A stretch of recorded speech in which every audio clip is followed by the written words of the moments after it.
Beleza, Romanos capítulo 5, versículo 1. Tendo sido, pois, justificados pela fé, temos paz com Deus por nosso Senhor Jesus Cristo. Então aqui já a primeira prova que a justificação vem através da fé. Então o Novo Testamento, ele traz, principalmente as cartas do apóstolo Paulo, né? Que falam da graça de Deus, ele é bem assim, bem taxativo o apóstolo Paulo em relação à salvação, né? Que é através da fé. Ou seja, olha só, tendo sido, pois, justificados pela fé, temos paz com Deus.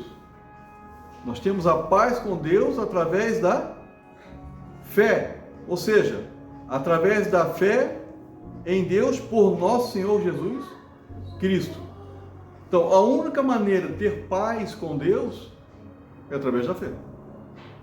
Pode ser bonzinho, pode ser o tantantã, pode ser a pessoa que ajuda todo mundo. Olha, se não tiver a fé no Deus verdadeiro, através de Jesus, que não é só a fé em Deus, né?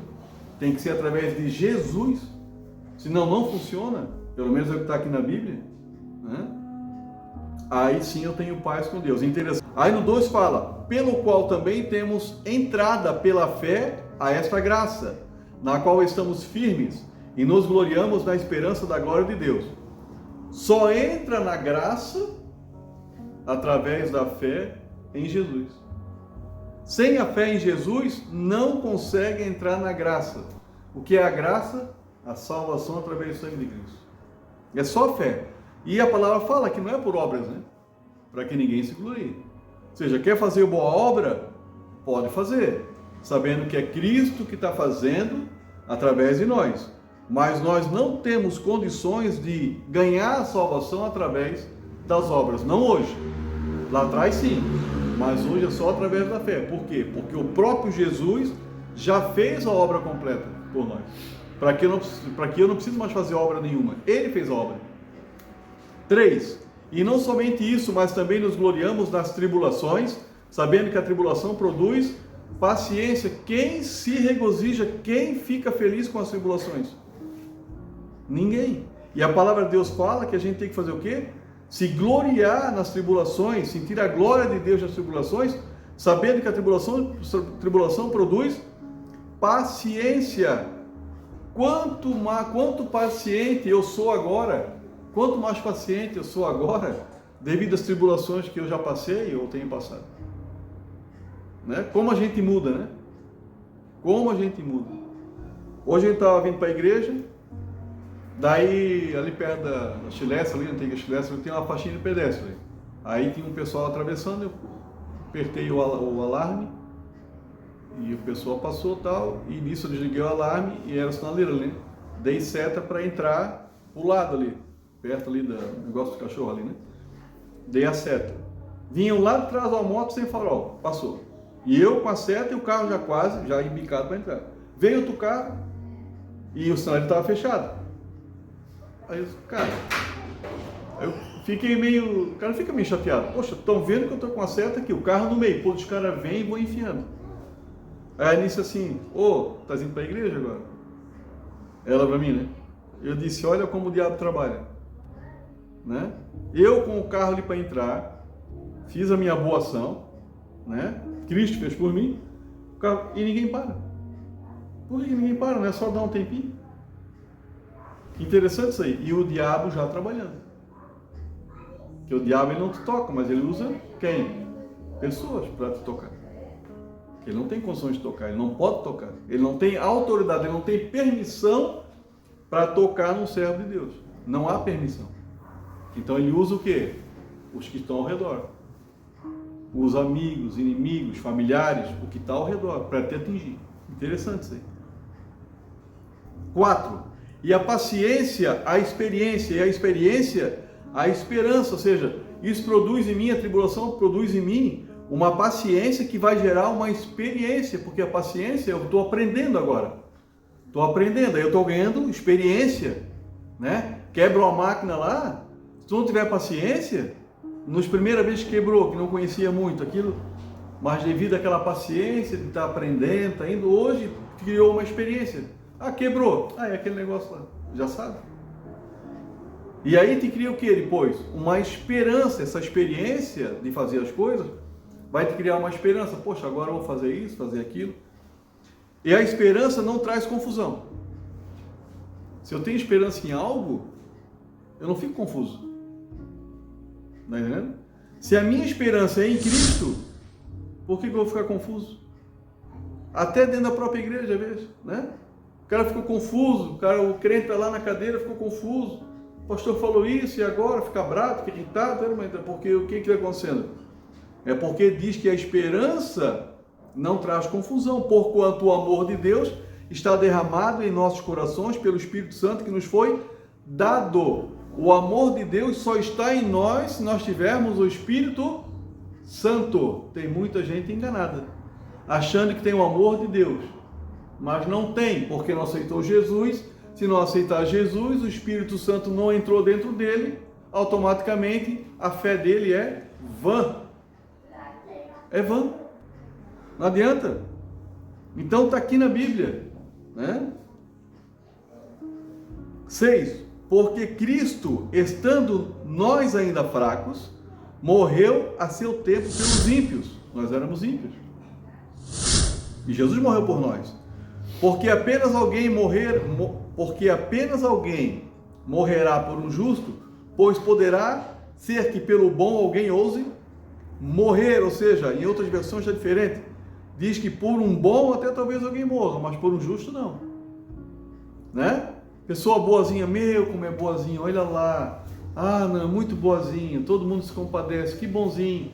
Mas a pessoa justa, ninguém quer saber muito. Não é justo, não, ele é muito categórico, muito certinho, não. É o bonzinho. O que é o bonzinho? O bonzinho só se ferra. As pessoas confundem bondade com bonzinho. O bonzinho aceita tudo, né? Ouvi um cara falar, o bonzinho empresta dinheiro para ficar duro. O bonzinho se arrebenta todo, faz coisa que não quer fazer para agradar o outro. Esse é o bonzinho. E o bom, né? Por isso que Jesus falou, não existe um bom sequer. Nenhum bom tem. Porque chamaram ele de bom, ele disse, por que me chamas de bom? O próprio Jesus falou. E ele disse, bom é meu pai que está nos céus. Aí fala no 8, mas Deus prova o seu amor para conosco, em que Cristo morreu por nós, sendo nós ainda pecadores. Então, Deus, ele provou esse amor quando ele entregou Jesus para morrer pelos nossos pecados. E o interessante é que ele entregou, mas Jesus, ele foi obediente a Deus até a morte e a morte de cruz. Ele foi obediente a Deus. O segredo do filho é obedecer o pai. Acha que Jesus queria ter passado por aquilo que ele passou? Porque como homem, em carne humana, o espírito dele estava dentro da carne humana, como homem ele sentia dor, sentia tristeza, emoções, ele era um homem. Ele não tinha pecado. Mas a ausência do pecado não quer dizer que tu vai ter ausência de dor. Dá para entender? Tipo, Adão não tinha pecado no paraíso, mas se cortasse o braço ia doer.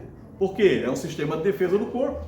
Tu vai sentir dor, tu vai sentir medo, tu vai sentir coragem. Por quê? São defesas do sistema biológico, tu vai sentir, né? Imagina, Adão lá sem pecado, beleza, não tinha medo, não tinha filtro nenhum.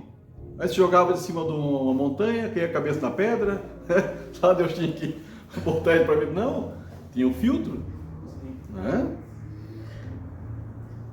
Logo, muito mais agora, 9, tendo sido justificado pelo seu sangue, seremos por ele salvos da ira, e essa ira de Deus, meu irmão. A palavra de Deus fala, atentai para a bondade, mas também para a severidade de Deus. Se a bondade dele é tudo isso que a gente vê só um pouquinho, né? E já vê que é uma coisa extraordinária. Você imagina o que é a ira dele. 10. Porque se nós, sendo inimigos, fomos reconciliados com Deus pela morte de seu Filho, muito mais, tendo sido já reconciliados, seremos salvos pela sua vida. E não somente isso, mas também nos gloriamos em Deus por nosso Senhor Jesus Cristo, pelo qual agora alcançamos a reconciliação. Somos reconciliados com Deus através de Jesus. Sem Jesus, hoje, no tempo da graça, não há reconciliação com Deus. As pessoas têm que entender isso. Sem Jesus hoje, no tempo da graça, não há reconciliação com Deus. Depois aqui no versículo 12, ele vai falando mais algumas coisas, fala, portanto, como por um homem entrou o pecado no mundo, e pela morte, assim também a morte passou a todos os homens, por isso que todos pecaram. Quem foi o homem? Foi Adão, né? Porque por Adão o pecado entrou no mundo, ou seja, se o pecado entrou no mundo por Adão, esse pecado, a gente, vamos colocar assim, né? Também é uma espécie de ser, né? Porque se ele entrou no mundo através de Adão, foi injetado em Adão esse pecado. Esse pecado é uma coisa, né? É tipo um vírus. O vírus entrou em Adão.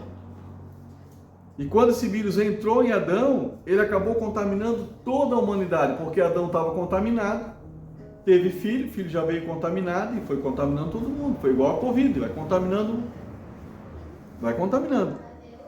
Porque até a lei estava o pecado no mundo. Mas o pecado não é imputado não havendo lei. Isso aqui é um negócio bem, para se ter um estudo mais aprofundado.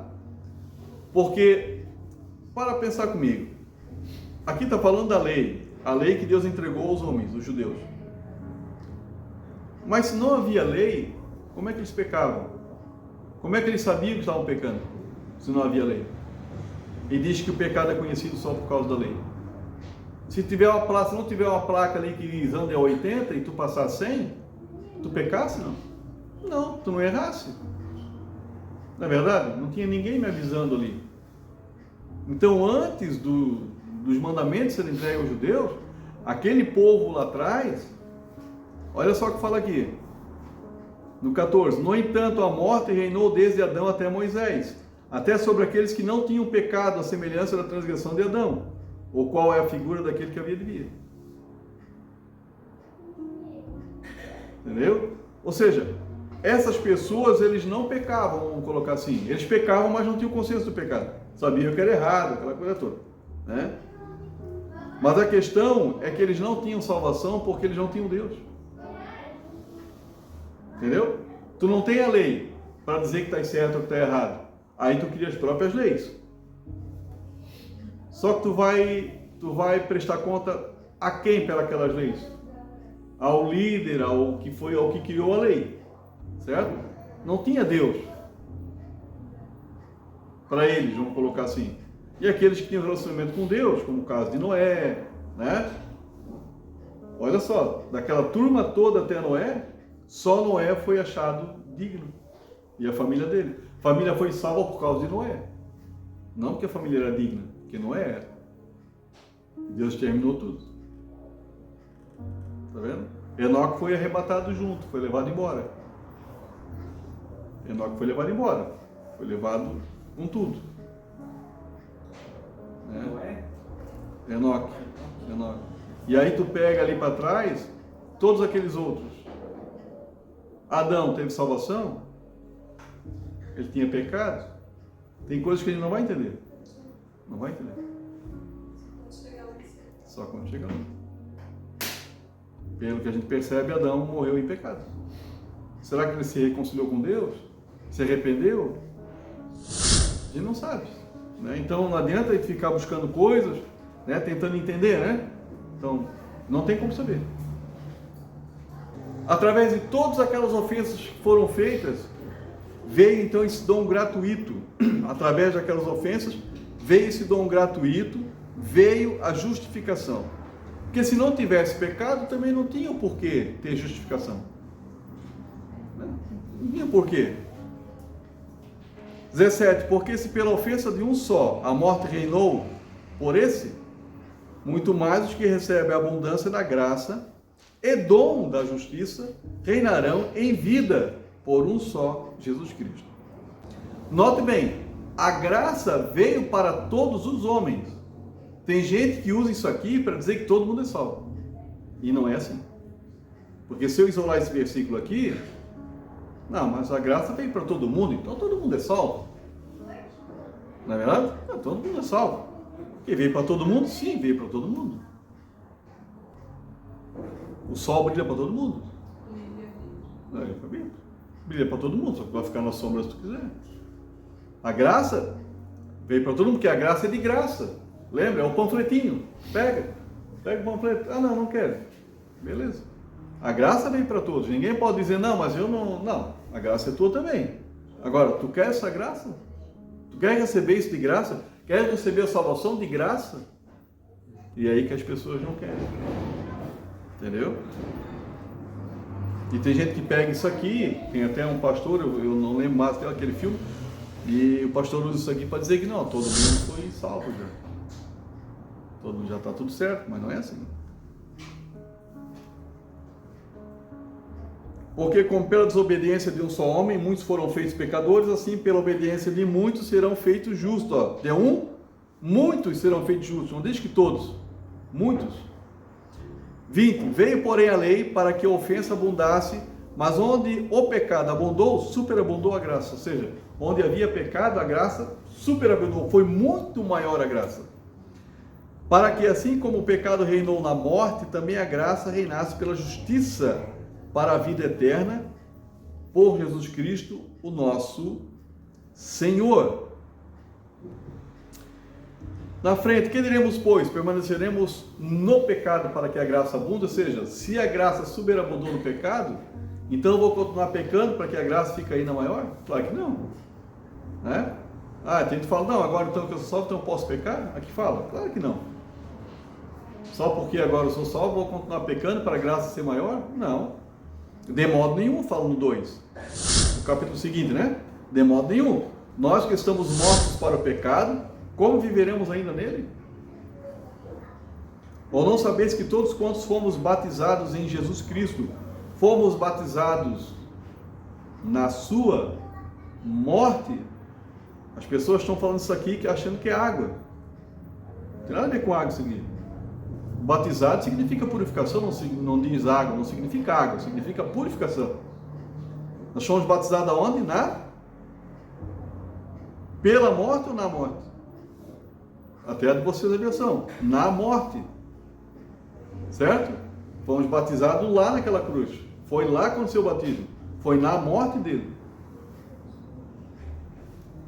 De sorte que fomos sepultados com ele pelo batismo na morte, para que como Cristo foi ressuscitado dentre os mortos, pela glória do Pai, assim andamos nós também em novidade de vida. Vida nova, novidade de vida é vida nova.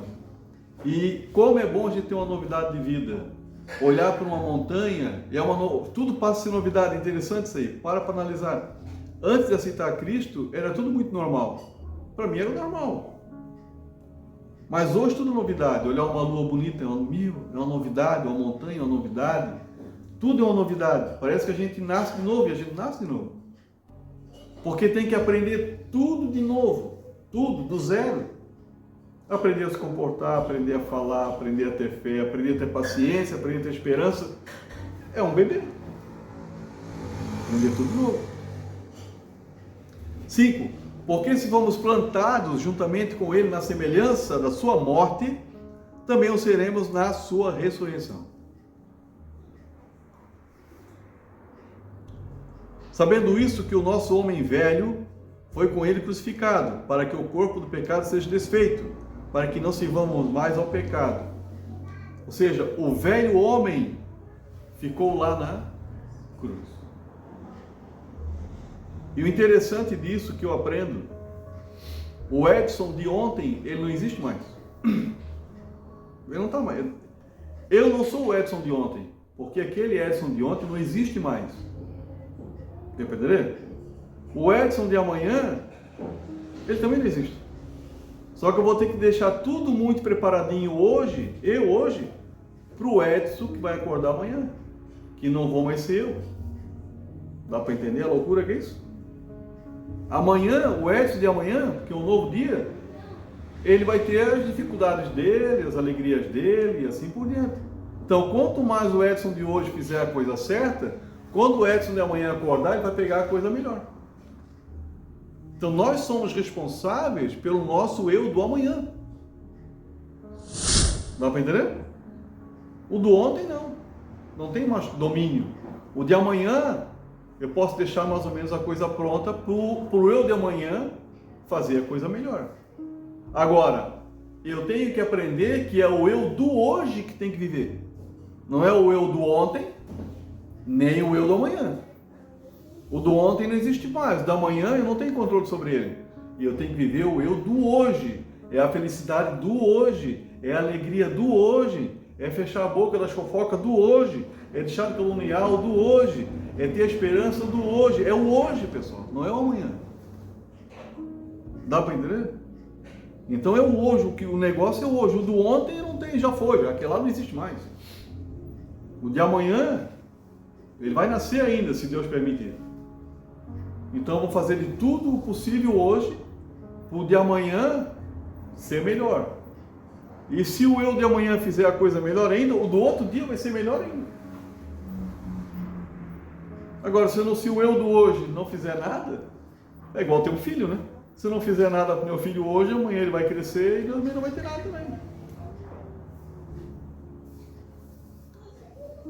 7. Porque aquele que está morto será justificado do pecado. Ora, se já morremos com Cristo, cremos que também com Ele viveremos. Eu creio nisso. Sabendo que, tendo sido Cristo ressuscitado dentre os mortos, já não morre. A morte não mais terá domínio sobre Ele. Pois quanto a ter morrido de uma vez, morreu para o pecado. Mas quanto a viver, vive para Deus. Assim também vós considerai-vos certamente mortos para o pecado, mas vivos para Deus em Cristo Jesus, nosso Senhor. Olha agora aqui na sequência. Não reine, portanto, o pecado em vosso corpo mortal, para lhe obedecerdes em suas concupiscências. Nem tampouco apresenteis os vossos membros ao pecado por instrumentos de iniquidade, mas apresentai-vos a Deus como vivos dentre mortos, e os vossos membros a Deus como instrumentos de justiça. Porque o pecado não terá domínio sobre vós, pois não estáis debaixo da lei, mas debaixo da graça.